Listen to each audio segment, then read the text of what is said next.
switch to English.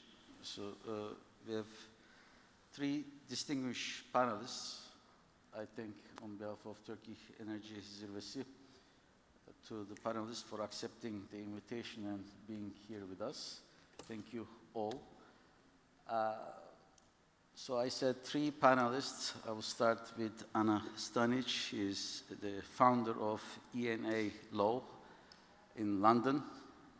She's an energy expert, an arbiter, and also permanent member of the Court of Arbitration in The Hague. Then we have Greg Molnar from the International Energy Agency. I assume most of you follow his post in LinkedIn, very lively debates. I'm sorry, Greg, I'm not much in social media, so I'm missing, but at the end of every month, I pick up. And we have an LNG guru, Mike Philwood. Probably you all know or read at least his reports. So we will talk about LNG supply, demand, prices, and let's see where it will go. Because I have nearly a full notebook of questions. We will see. We will start with Greg. He will make a short presentation to set the scene, and then I will bombard three of them with questions. Please be precise in questions, and any other panelists can jump in and complete. Let's start with Greg. Greg, if you can put everything in 10, 12 minutes, that would be good. Otherwise, we'll follow up with questions.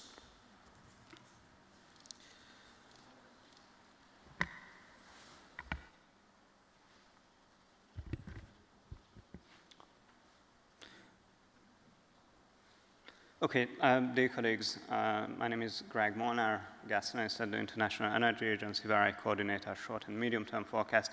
It is a pleasure and honor to be here today and to share the panel with such distinguished colleagues. It has been 1 year that I have been in Turkey, and it is a great pleasure to be back because Turkey is probably one of the most, if not the most exciting and the most dynamic energy and gas markets in Europe. Just maybe three numbers to mention before we start the presentation.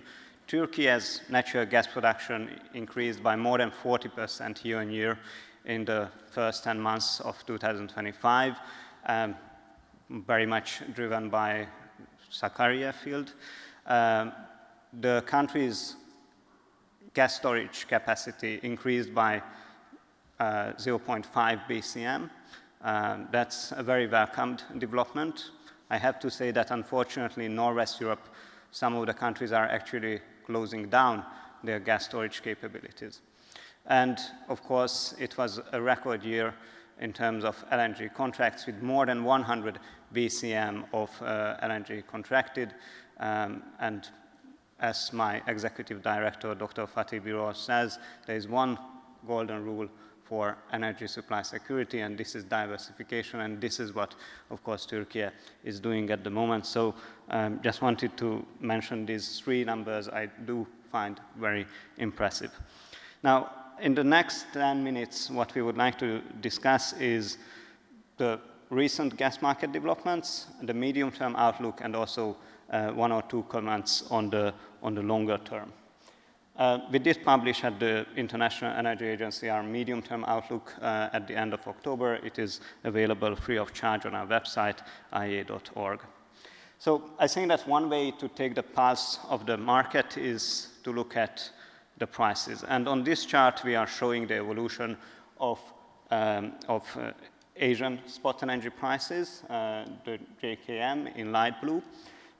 In dark blue, we have TTF, the European benchmark, and the gray area between the two is the spread. And I would like to make three short comments in respect of the prices.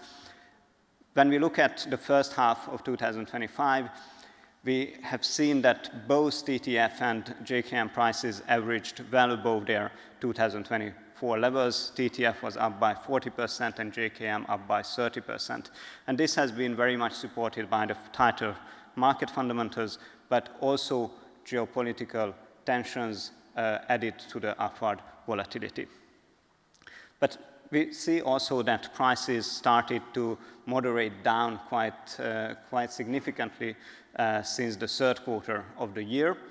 And actually, TTF prices dropped last week to below 30 euro per megawatt hours or below $10 per MMBTU, their lowest level since April 2024. So we see quite a softening in the market happening, and this is, in our view, very much driven by the very strong increase in global LNG supply, which was up by more than 10% year-on-year since the start of July. And the third point on which I would like to draw your attention on is the spread. If you look at to 2024, we see that the spread between Platts, JKM, and TTF was at around $1 per MMBTU, with JKM displaying a premium. And of course, this attracted more LNG cargoes towards Asia. When looking at the first 11 months of 2025, we see that the spread practically disappeared. And this made the European market more attractive on a netback basis to many LNG suppliers, including the United States. And as such, this attracted a record amount of LNG inflow to Europe, which was needed to refill underground storages. But it is also very interesting to see that in the last few weeks, we see a widening of the JKM TTF spread. So JKM is currently trading at around $1 per MMBTU above TTF. If this spread is sustained for some more time, we could see that more and more LNG will actually shift back to Asia. Now, on this slide, we are presenting the evolution of supply fundamentals in the first 3 quarters of 2025. And what I would like to note is that despite the rather strong increase in LNG supply, which was up by more than 5% year-on-year in the first 3 quarters of the year, we also had higher Russian pipe gas deliveries to China via the Power Siberia pipeline. But that growth has been partly offset by the lower Russian and Norwegian pipe gas deliveries to Europe, and also the very strong increase in EU storage injections, up by 35% year-on-year, also tightened market fundamentals. And these tighter supply fundamentals had also an implication on the demand side. On this slide, we are showing the evolution of natural gas consumption across some of the key markets we are very closely tracking. This includes Asia, Europe, Eurasia, North America, as well as Central and South America. And what is quite visible here is that following the very strong increase we have seen in 2024, we see now a clear slowdown happening in the first 3 quarters of the year. We estimate that natural gas consumption across these markets increased by just 0.5%. And I also would like to draw your attention that most of that growth has been actually concentrated, surprisingly, in Europe. That has been very much weather-driven. We had a colder Q1, and we had also lower wind and hydropower generation. In contrast, in the Asian markets, which have been for many, many years the most important driver behind global gas demand growth, we have seen actually a decline happening in the first 3 quarters of the year due to a combination of factors, including weaker macroeconomic environment, relatively high spot LNG prices in the first half of the year, and a relatively mild Q1 in Northeast China. We do believe that this is a temporary slowdown, and we expect that global gas demand growth will return to a more rapid pace already in 2026. And this brings us to the medium-term outlook, for which the starting point is really this huge LNG wave which is unfolding as we speak. Global LNG liquefaction capacity is expected to increase by 300 BCM per year by 2030, very much driven by the United States and Qatar, which together accounts for 70% of the incremental capacity. This increase of LNG supply is needed in order to rebalance the global gas market, to enhance supply security, and also to improve the affordability of natural gas, including for the emerging price-sensitive markets. So when developing our medium-term forecast, one of our central questions was, what will happen with all that LNG? And I think that it is important to make a difference between incremental LNG liquefaction capacity, which is, as mentioned, is around 300 BCM.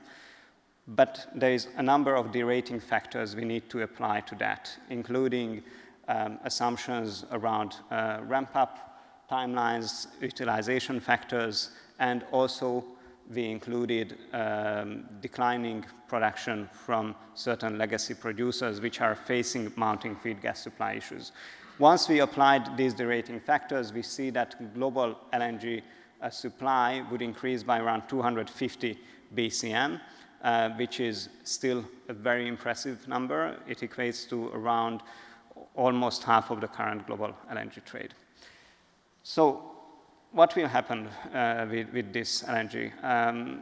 In our base case, which is a static base case and which is informed by the current forward curves in terms of price assumptions, we see that global LNG demand would increase by 170 BCM, primarily driven by Asia, accounting for roughly 3/4 of the demand growth.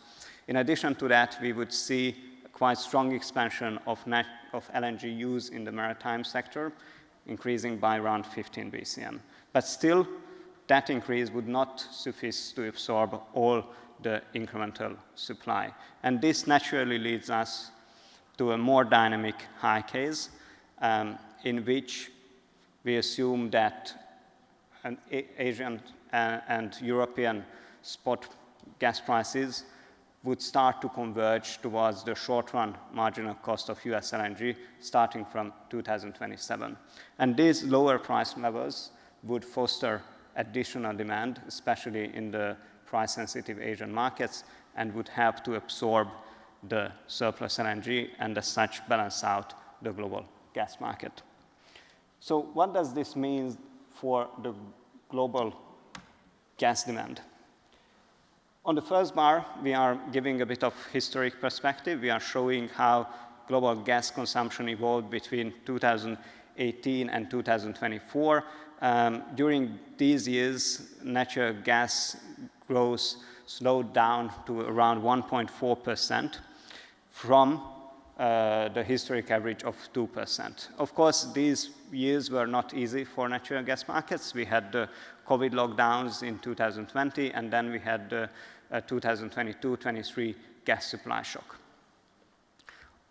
On the second bar, we are showing our forecast for the 2024-2030 period.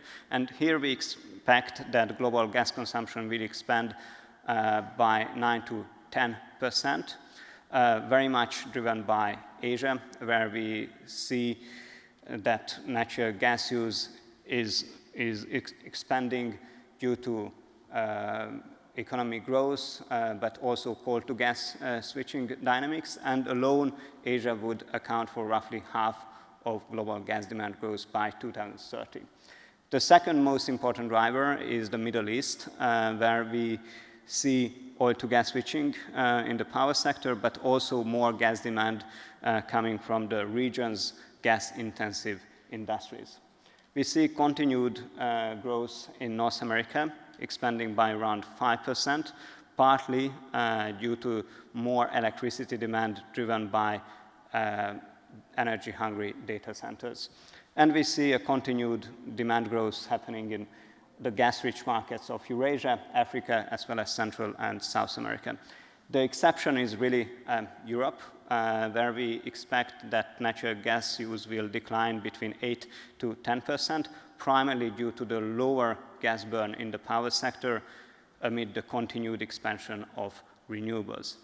This being said, the role of gas-fired power plants in providing flexibility and backup to the electricity system will actually increase, and as such, the role of natural gas in ensuring electricity supply security will become increasingly important in the European markets as they continue to increase the share of variable renewables and they phase out coal and lignite-based generation. Now, what do we expect in terms of Europe's LNG imports? Despite the decline of natural gas demand in the European market, we expect that LNG imports will increase by about 25% between 2024 and 2030. And this is primarily due to the expectation that pipe gas supplies will decline over that period, partly from Russia, but also from Norway as well as from North Africa. So this means that Europe's reliance on the global gas market will continue to deepen, and this will, of course, have various implications on the region. Now, one comment in respect of the longer-term picture. We did publish recently our World Energy Outlook, in which the scenarios are structured around three pathways. When we are considering the current policy framework, we see that natural gas consumption will continue to increase quite strongly over the long term, up by 30% by 2050, and this growth is very much driven by emerging and developing economies. In terms of sectors, it is supported by the power sector, accounting for 35% of the growth, and industry, which again accounts for roughly 35% of the incremental gas demand. But we also see that there might be other pathways for natural gas consumption, including the one in our net zero emissions by 2050 scenario, in which natural gas demand declines by 80% by 2050. Now, this also highlights the uncertainties around the future of natural gas demand growth, but also probably indicates that in order to de-risk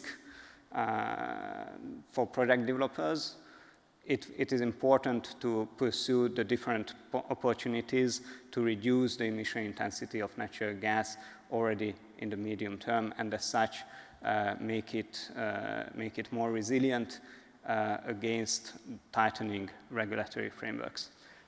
Dear colleagues, I would like to thank you for your kind attention. I also have some concluding remarks, but maybe in order to keep more time to the questions and comments, I will stop here, and I thank you so much for your kind attention.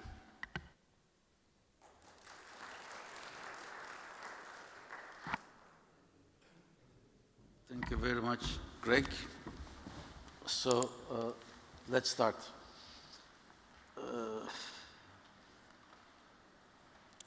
I take, in fact, three keywords from your presentation: supply glut, demand uncertainty, and volatility in prices.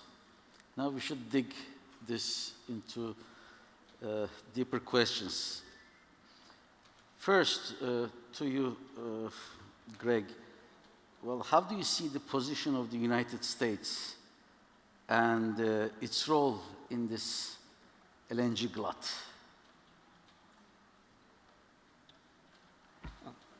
Thank you so much for that. Put it up, please, the microphone. Yeah.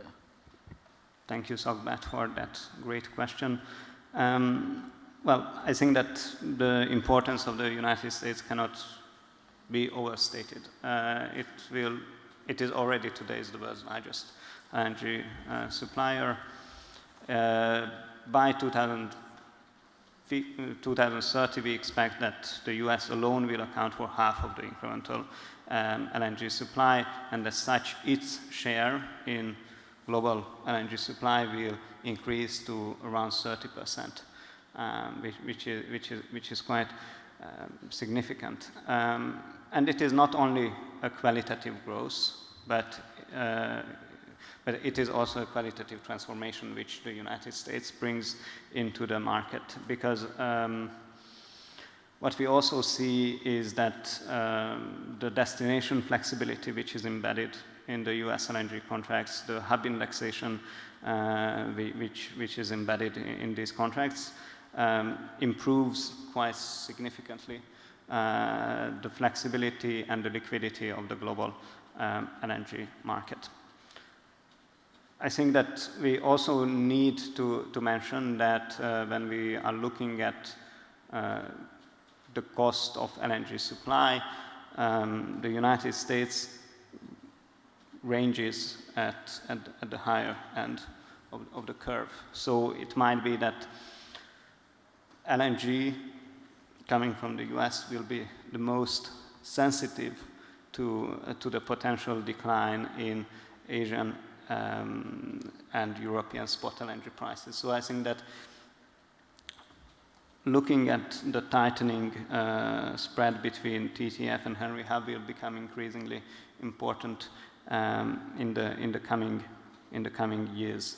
And just a follow-up, the same question for Qatar, Mike. You can compliment later, Greg, as well. That's on, yeah. Yeah, just on Qatar, I mean, they've got sort of 6 trains, which are North Field East 4 trains, North Field South 2 trains, and potentially North Field West, and we were talking over lunch about that.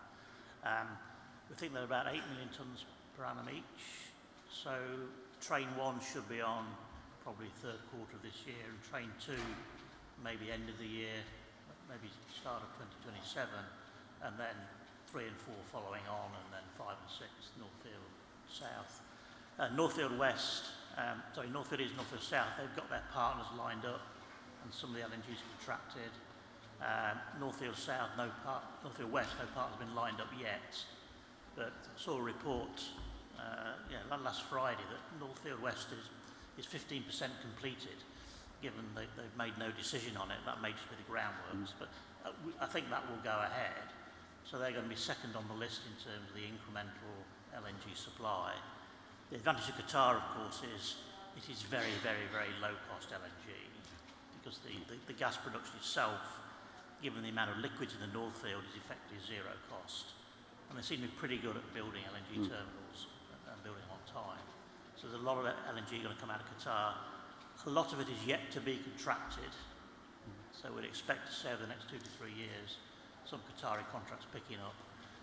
Very much focused on the Asian market, probably very much focused on China, India, and some of the emerging Asian markets. We will come to demand part. Greg, how do you see the China-Russia relations unfolding, and what would be the implications on this glut? Because it is not the power of Siberia 2. There is also extension of capacity in power Siberia 1, plus the Far Eastern route, this incremental contract.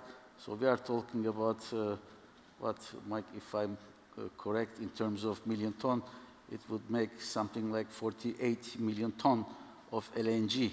So if that deal goes ahead, we will have more glut?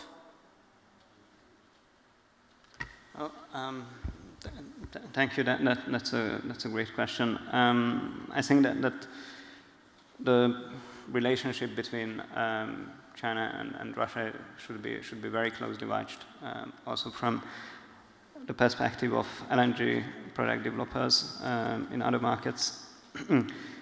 So this year, we will see Power of Siberia 1 to ramp up to its contractual nameplate capacity of 38 BCM per year.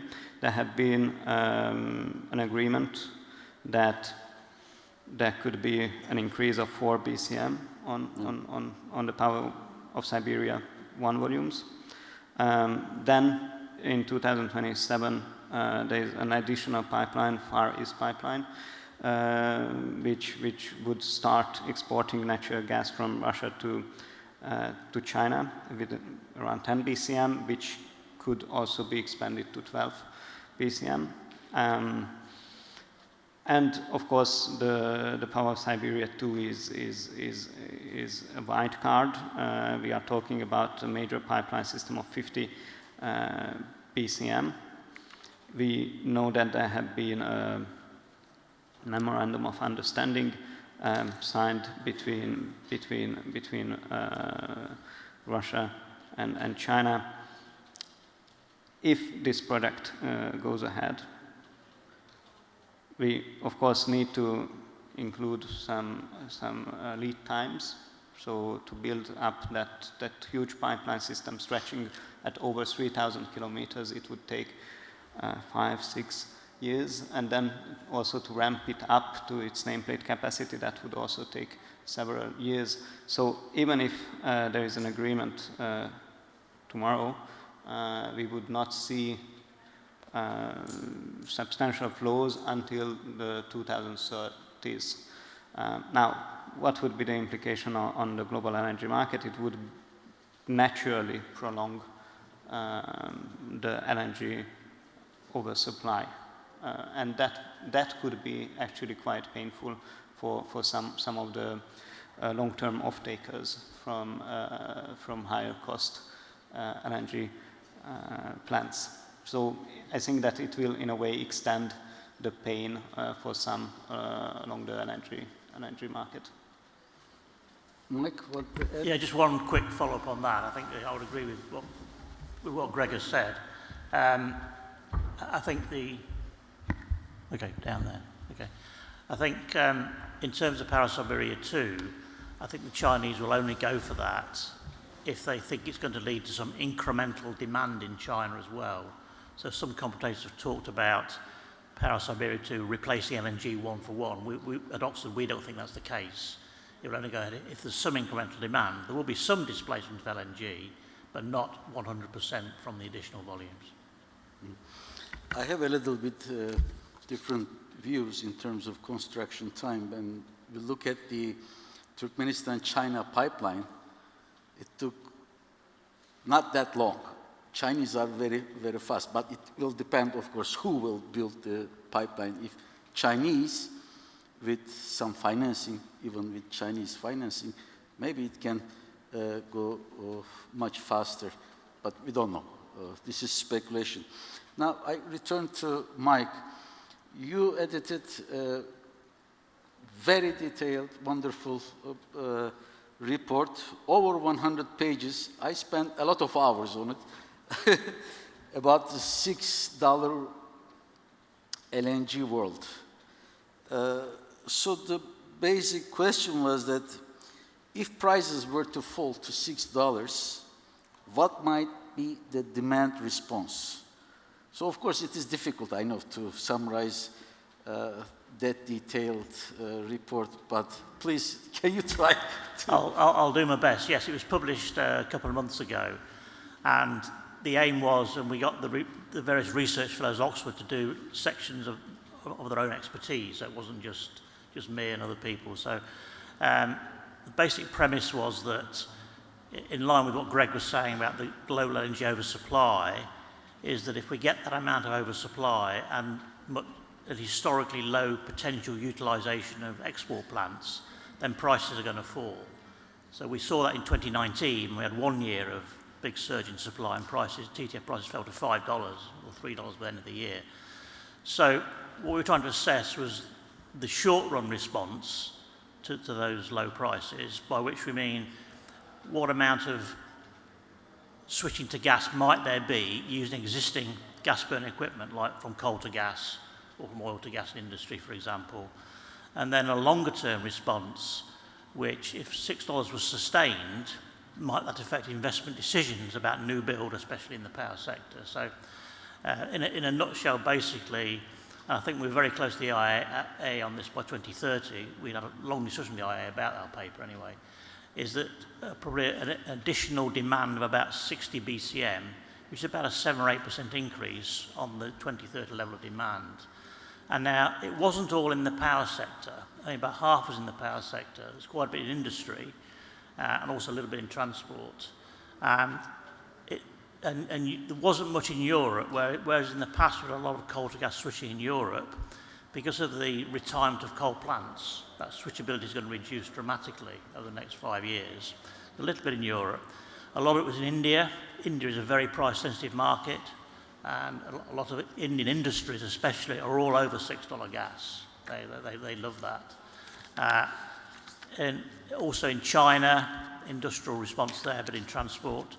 Not so much in power in China and India, but potentially a little bit in power in the emerging Asian markets. And also especially in Japan, where there's been a sort of uptick in demand projections in Japan, and they've got a lot of coal-fired plants and also oil-fired plants, which could switch away from coal and oil to gas.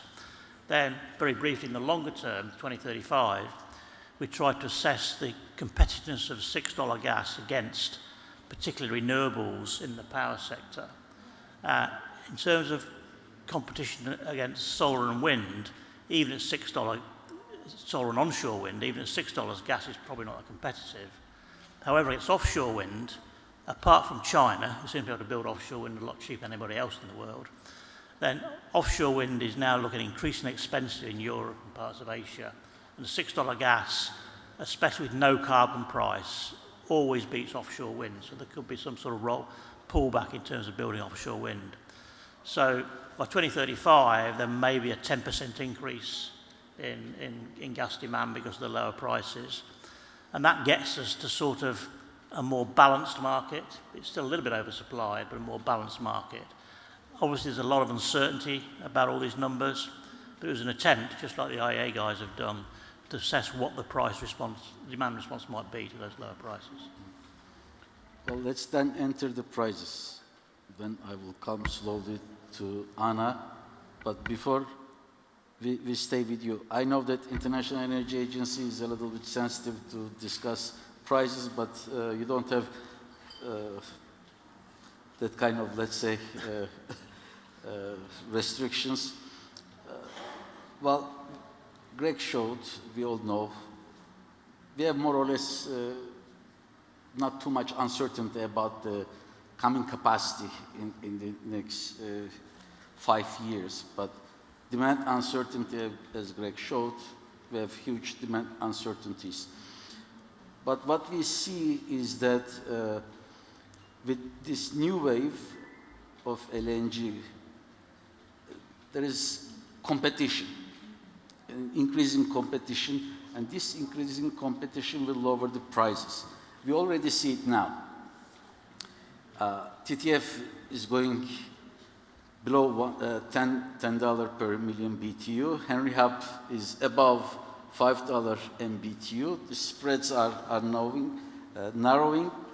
How low the prices can go? Think of the next 5 years. When will you think reach the dip? And what might that dip price mean? So year and the price. I know it is. When you're forecasting, you should never name a date and a price in the same sentence. You can always split it up. But I think, in terms of the direction of the way things are going, I mean, I would say a health warning on this. Please don't take this advice to trade on.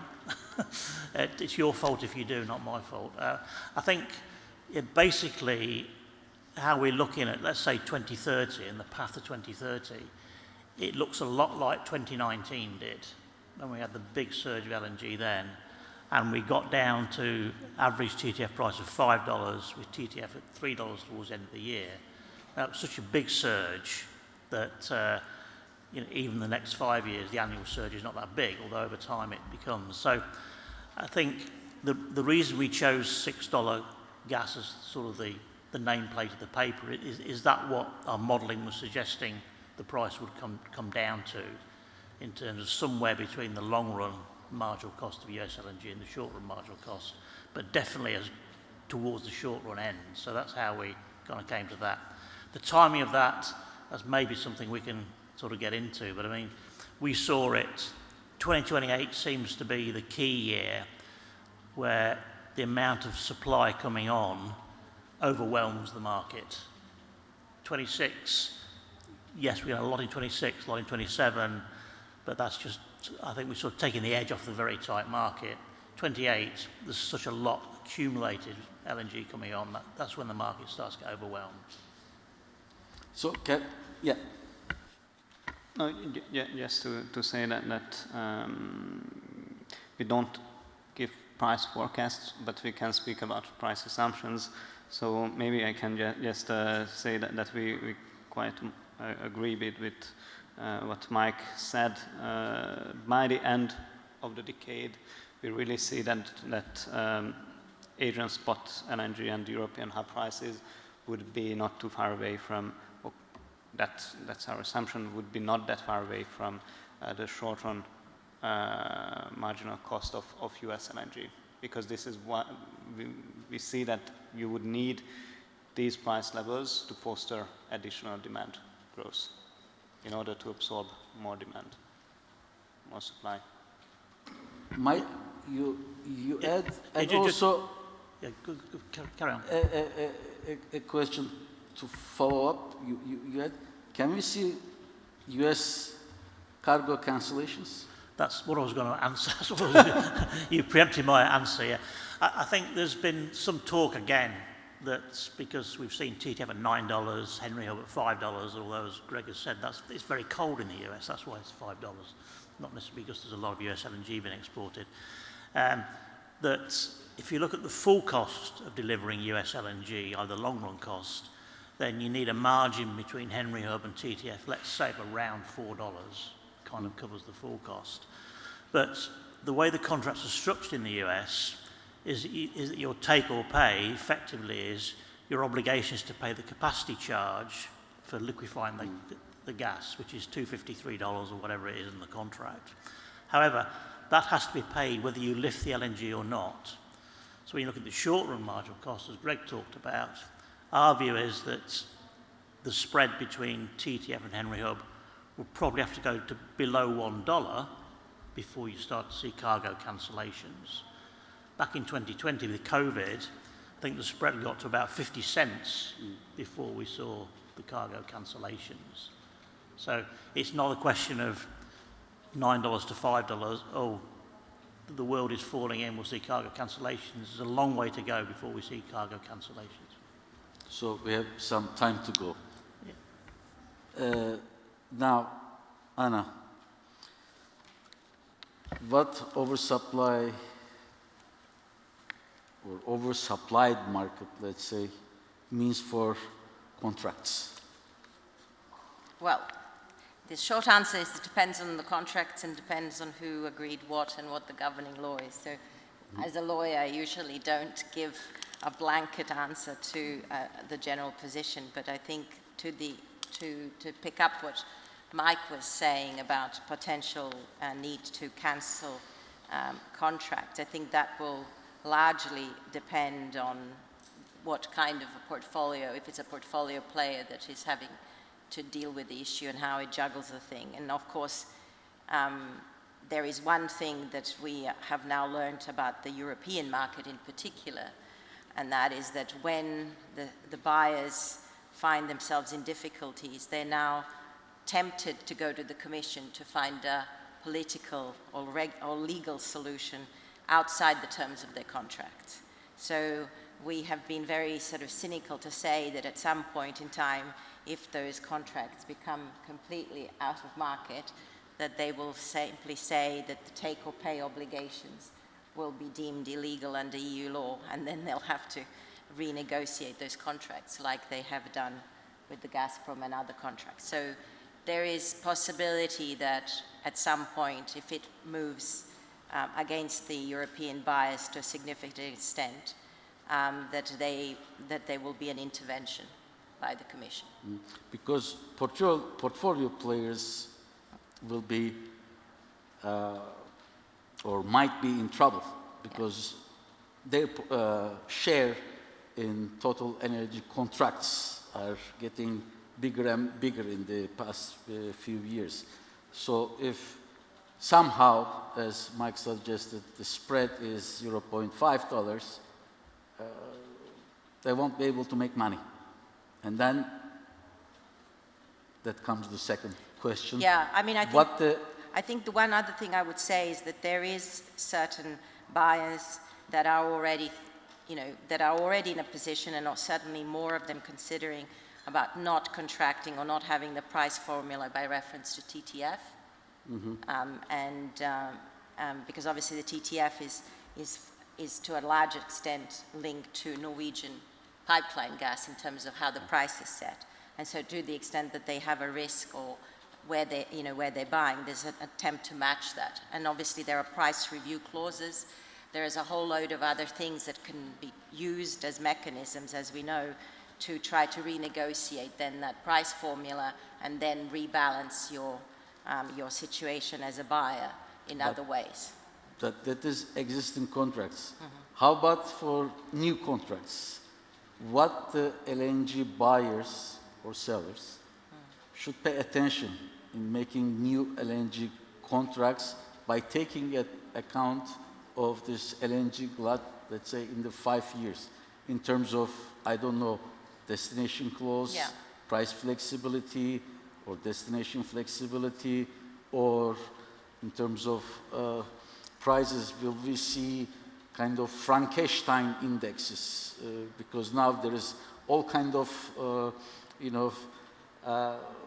different price formulas, different shapes, S shapes, and then we have floor, ceiling prices.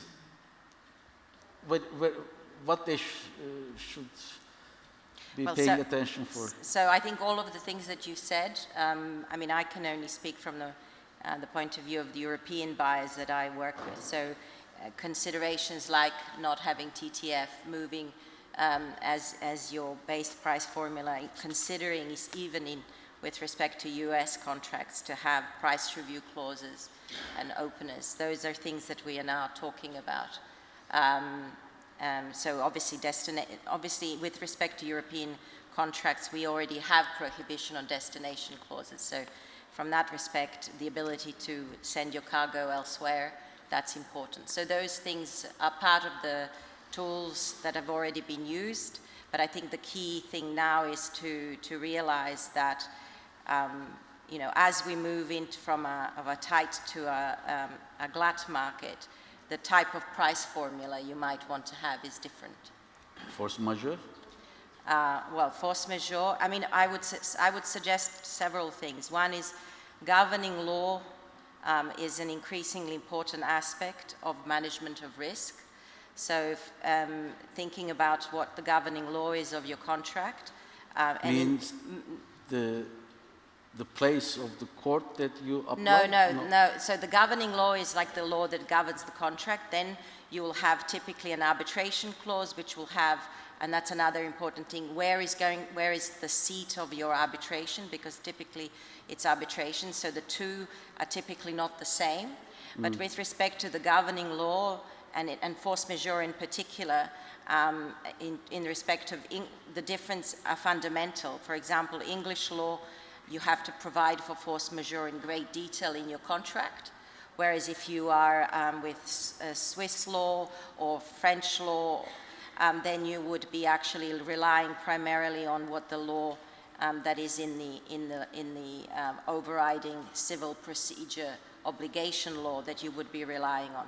So you have to be very careful which law you choose, and then the interrelationship between your governing law and your arbitration clause is crucially important. And what we are seeing, at least that I'm seeing with respect to my clients, is that we are increasingly choosing non-European governing law, and we are choosing a seat outside the European Union. And these are seen as not only with respect to force majeure issues, but in respect to sanctions.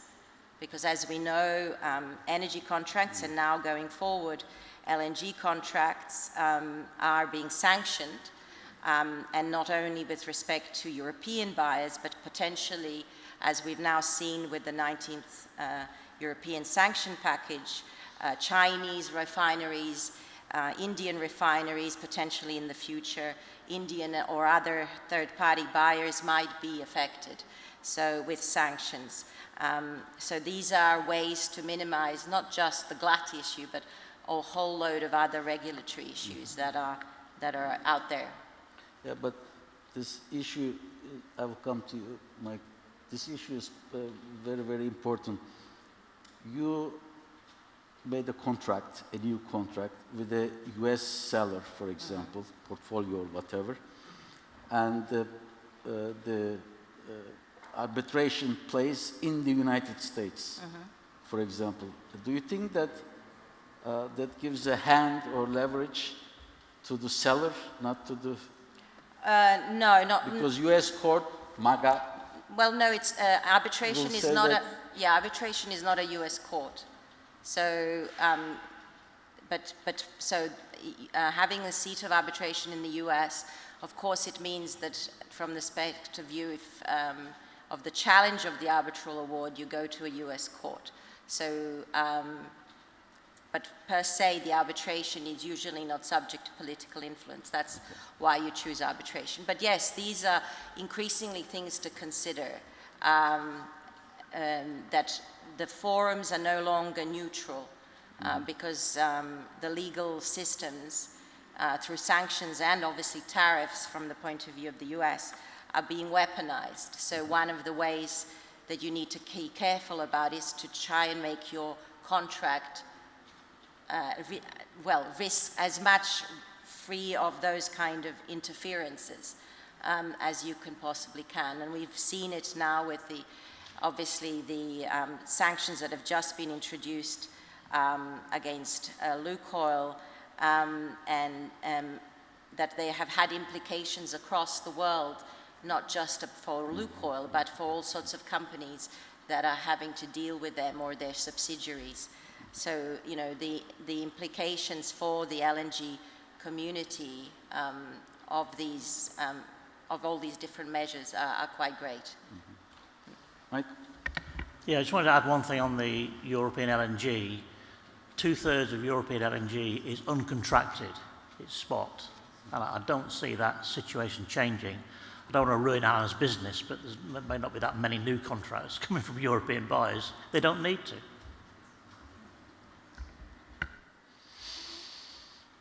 Okay. Let's move to Greg again. Greg, we talked about volatility, but how do you see the evolution of it? Higher before the crisis or lower? Can we make any comparison, or are there any structural drivers behind it? So I think that you know, when we are looking at price volatility on the European market in particular, we have seen, of course, record highs during the 2022-23 gas supply shock. Now TTF price volatility has been trending down, especially in recent months, but I think that it is still quite clear that this level of volatility is significantly higher than the volatility between the 2010-2019 period. And probably there is a number of structural reasons behind that. One of them being this growing backup role of gas-fired power plants in the European system, which means that they need to be more flexible, and of course this increases the short-term variability of gas-to-power demand. I think that one great example is the United Kingdom, where the short-term volatility of gas-fired power generation doubled in recent years. And of course, this has also an implication on the variability of gas prices. That's one. The second is this shift of Europe being a relatively small importer of LNG. LNG accounted for around 10% of Europe's primary gas supplies in the 2010s. Today, its share is at around 40%. And I think that when we are looking at the global energy market, it is quite complex. There can be events happening outside of the European region, let's say in Asia, which could have, implications on the European pricing. So, because we are increasingly interconnected with flexible LNG, supply-demand fundamentals of one region can transpire to other regions and add to the level of volatility.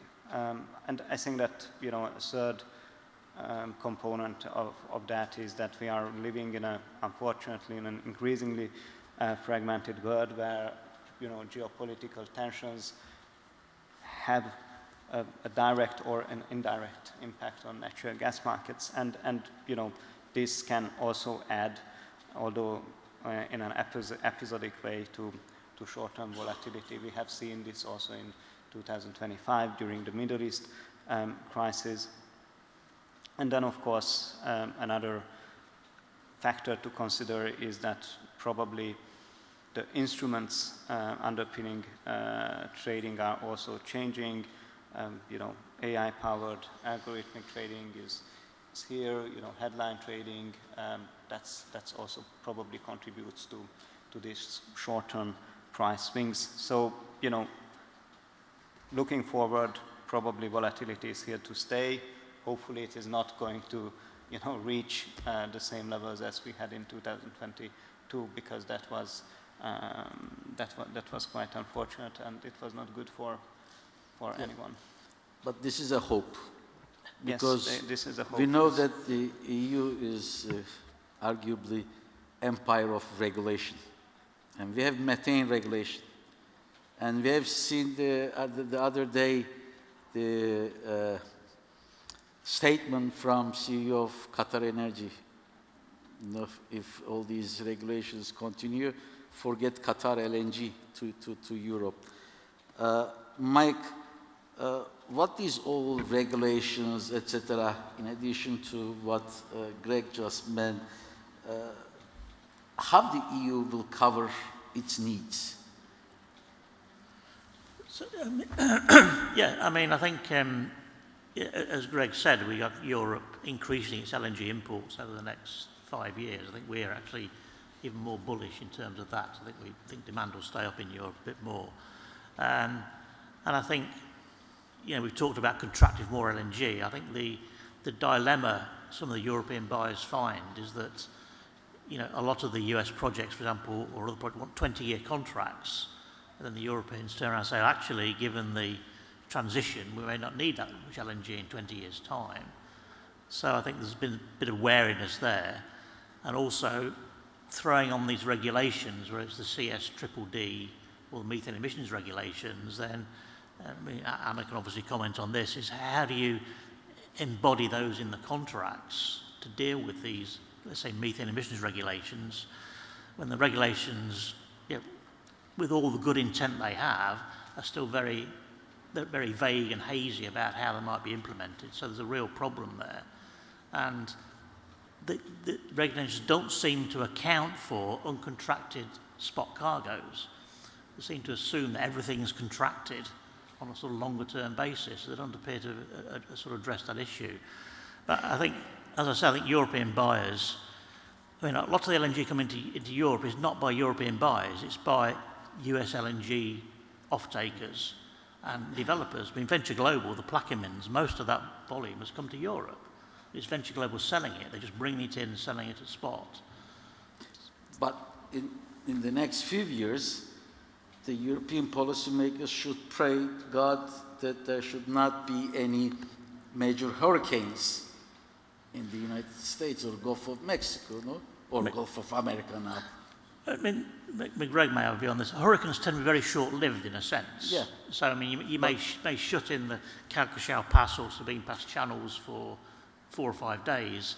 Doesn't really matter too much. Just means the ships don't come out of the channels, and then they can come out in increasing volumes afterwards. So you play quick catch-up there. A bigger danger is if there's real damage to an export terminal, which takes it offline for months, like we had at Freeport, like we had at Hammerfest in Norway. If it goes offline for months and there's more than one terminal that happens to, then you could get some issues. I think hurricanes less so, unless it really damages the equipment. So I think Europe's in a good place to buy LNG because there's such a lot of it coming on the market. And Well, at TTF.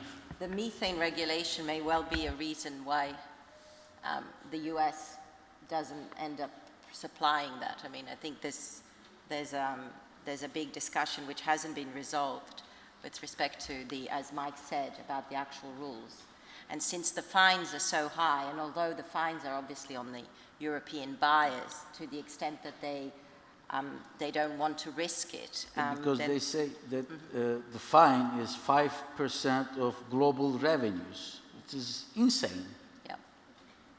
So, well, we have a tendency to have large fines. So if you look at the sanctions fines, there are also, in the latest package, they are also extremely high.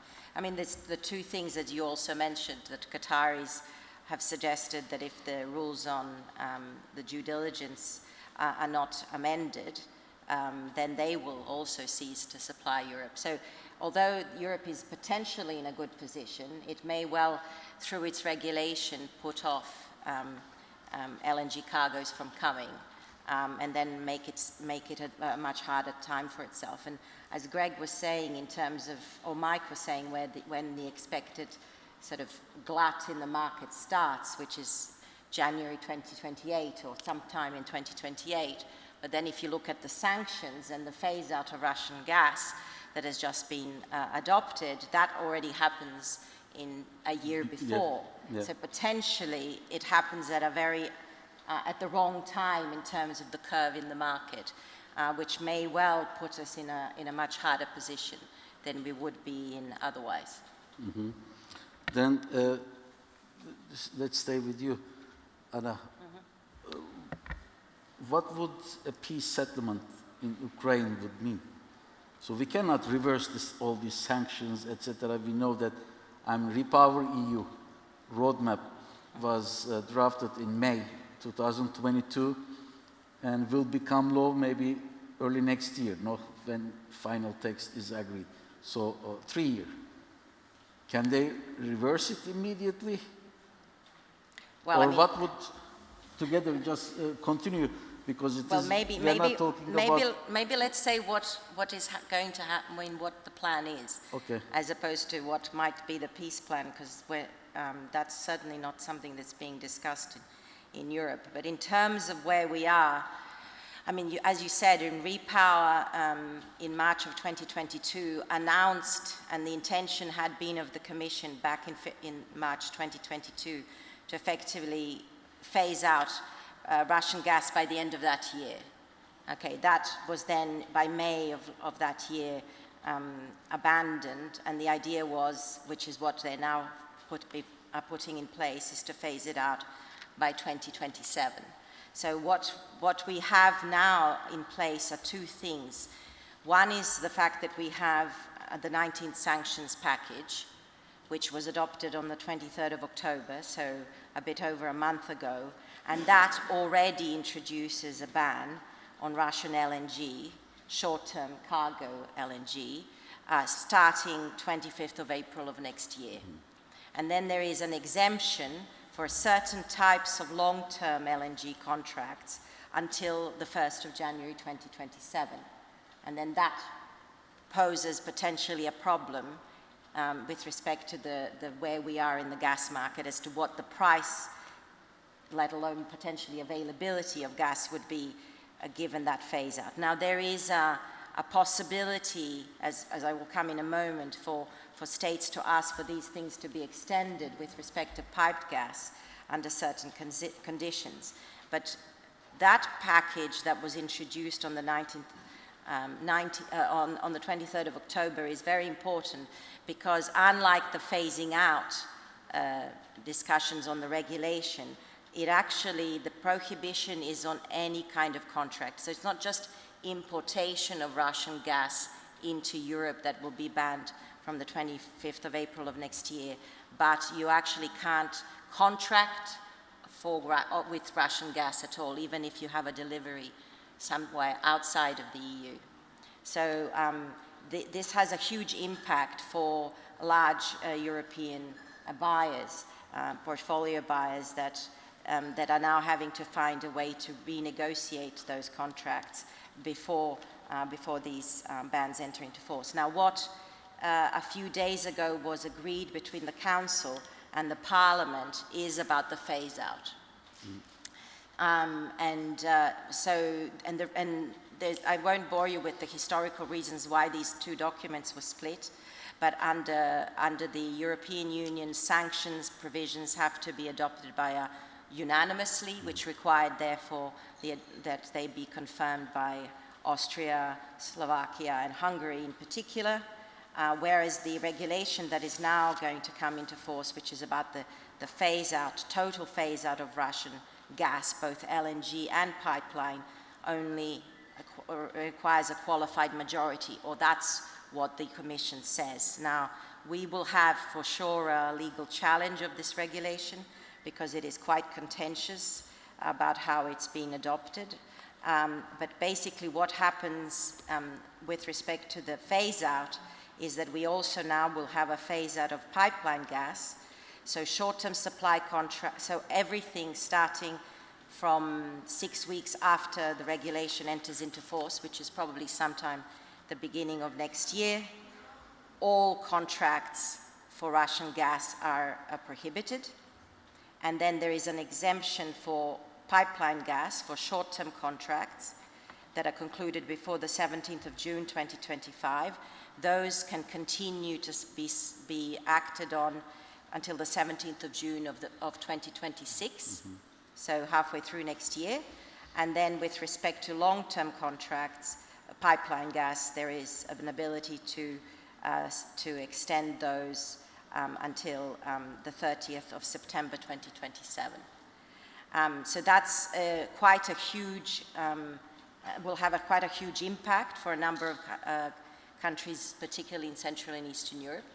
We are already seeing much higher prices there as a result of the Ukraine transit having stopped earlier this year. And in terms of supplies from Turkey and from other countries, there is exactly, there is going to be very complicated requirements to prove the origin of the gas. Yeah, but for the moment, it is Russian gas going to Europe through Turkish Stream. Yes, so that will have to... with this law, Turkish Stream, Russian gas will not go there. Correct. And there is no way that Turkey can put 15 billion cubic meters of non-Russian gas in that too. Yeah, that's right. So it has to stop. Yes. There is no way around. Okay. Mike wants to say something. Yeah, Mike. Yeah, I think as Anna said, I think Hungary and Slovakia already said they're going to challenge the whole thing. Our view is that Hungary and Slovakia will continue to get gas via Turkish Stream. That whatever the EU says, this will continue to flow, and there will be a big row at the Commission. Well, I mean, the 19th sanction package, as I mentioned, has already introduced sanctions and that impacts on LNG and just gas contracts beyond Europe. So, as I said, it affects Chinese and Indian companies, and the both of them have already lodged protests. And I mean, we have a dysfunctional WTO mechanism, but certainly they are going to all file claims. So there is going to be a number of challenges to these measures, in addition to a whole load of other measures. We haven't even talked about CBAM and all sorts of other measures that are being challenged by the rest of the world. So we're going to see a major clash in terms of legal approaches happening. But from the point of view of, as you said, of a peace agreement, how does that get resolved? The Europeans are certainly not contemplating any peace agreement that would involve anything to do with the sanctions. I think realistically, from the point of view of there being one, I think that would have to be part of it. But certainly, there's nobody who's daring enough in Europe to even put that, even in a private discussion, to say that that's a possibility. So we are looking at arbitrations, and we're looking at just an unresolved situation probably for 10, 15 years of contract disputes. Yes, Greg. Yeah, just one small detail to add is that this phase-out regulation, it does not necessarily impact the small transit flows of Russian gas to non-EU countries, so for instance to Serbia. Just, that's a small But addition. if they declare emergency, Yes. No, but my point is about the transit flows transit, yes. through the EU to non-EU countries, because, for instance, for Serbia, that's quite important. Yeah, but there is a bit complication. Transit is not included, but Russian gas cannot come. But it, you know, it probably can transit if it is proven that it is transited to non-EU countries. Yeah, because Well, the sanctions. you also have to have, I mean, one of the things that we have now seen with the transit issues of transit flows to Austria as a result of a decrease in the amount of gas that's actually flowing is that the cost of transit is exorbitantly high. So the Austrian regulator is planning to again increase transit fees by 100% starting January next year. I don't know who is going to afford to be able to transit these minor quantities. Yeah, but there is also something, the US is pushing this vertical corridor, you know, from Greece all the way to Ukraine, and all this, US Deputy Energy Minister was in Greece. All the 7 or 8 transmission system operators signed an agreement or intent of declaration saying that we should reduce the transit cost by 50% to make it kind of competitive. Otherwise, no, I yes, think it's the volumes on Turk Stream 2 which go into Bulgaria, then transit to Serbia and Bosnia. Yeah. There's a contract in place for that already. That's going to change. That gas still has to flow. yeah, but if with this ban and No. I think Anna may know better. That's excluded from the ban because they're not EU countries. So Serbia and Bosnia can still get the gas. It's about 4 BCM flowing Turk Stream 2 into Bulgaria, then on to Serbia and Bosnia, and also North Macedonia as well. So that gas will continue to flow. will flow or stop. No, the transit gas that goes to non-Europeans can flow. Yeah. So whereas Turk but Stream... Hungary will not go. No. Turk Stream 2 at the moment is about 15 BCM, of which 4 goes to Serbia and North Macedonia and Bosnia. Okay. The 4 continue to flow. They'll lose 11 if it's enforced. I mean, that's assuming that the United States doesn't pass any other sanctions. Secondary? Yes, like it has done with Lukoil and others that relate to gas. So we don't know how this plays out. At the moment, we're talking about what the Europeans have done. There are other things that are complicating the ability of the other players to be continuing to buy gas and oil and the rest. What the EU has announced as part of the deal that was struck on the 3rd of December is that they're now going to move on to the total phase out of Russian oil. Mm-hmm. So this is a rolling process, and for now there is no sign that it stops. It will only just escalate further rather than de-escalate. Yeah, but the US has sanctions on Arctic 2, and Arctic 2 is merrily sending cargoes to Beihai in China, and the US is doing nothing about it. because it is probably Russia. We will see. We will see. Anyway, I've seen that it says time up, but I came halfway through, but unfortunately, we have to stop. Thank you very much to all of you. Thank you very much for your also patience that you joined me for thanking our guests for this lovely debate. And sorry a little bit for the